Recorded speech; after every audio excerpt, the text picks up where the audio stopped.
L'exportation des amandes de cajou de qualité, voilà le nouveau challenge de l'autorité de régulation et de développement de la filière cajou. Aujourd'hui, on parle de produits des noix brutes qui restent dans les mains des producteurs. Demain, si nous ne prenons garde, si nous ne mettons pas suffisamment de balises, nous allons avoir des amendes qui restent aux mains des transformateurs. Et sera la meilleure façon de tuer notre transformation. Donc nous voulons anticiper sur toutes ces questions et ouvrir le monde entier à nos transformateurs. Terrain privilégié pour cette anticipation, le marché américain.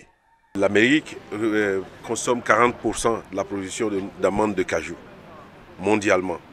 La Côte d'Ivoire, en termes de brut, produit 40% de noix de cajou brutes et les exporte. Pour l'heure, la Côte d'Ivoire n'exploite que 1% de cette capacité.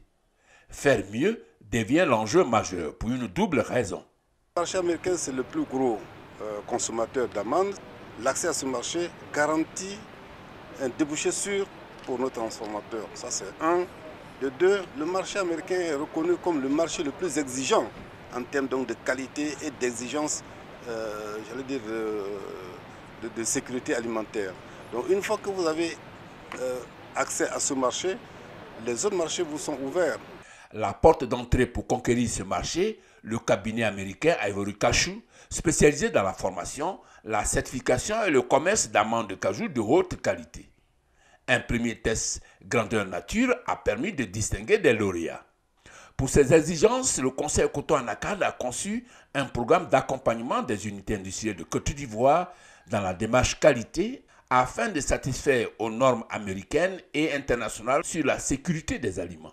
Dans cette norme, il y a ce qu'on appelle dans le jargon le plan de sécurité alimentaire, Food Safety Plan, et aussi tout ce qui est programme de contrôle préventif pour les denrées alimentaires, les aliments pour la consommation humaine, voilà, et la réglementation qui accompagne. 15 unités ivoiriennes de transformation sont identifiées pour la première phase.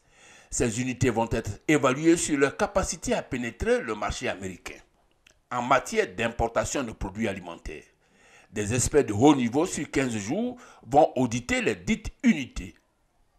En attendant le verdict, le Conseil Coton Anacarde pose la première pierre de la zone agro-industrielle dédiée à l'anacarde de Korogo.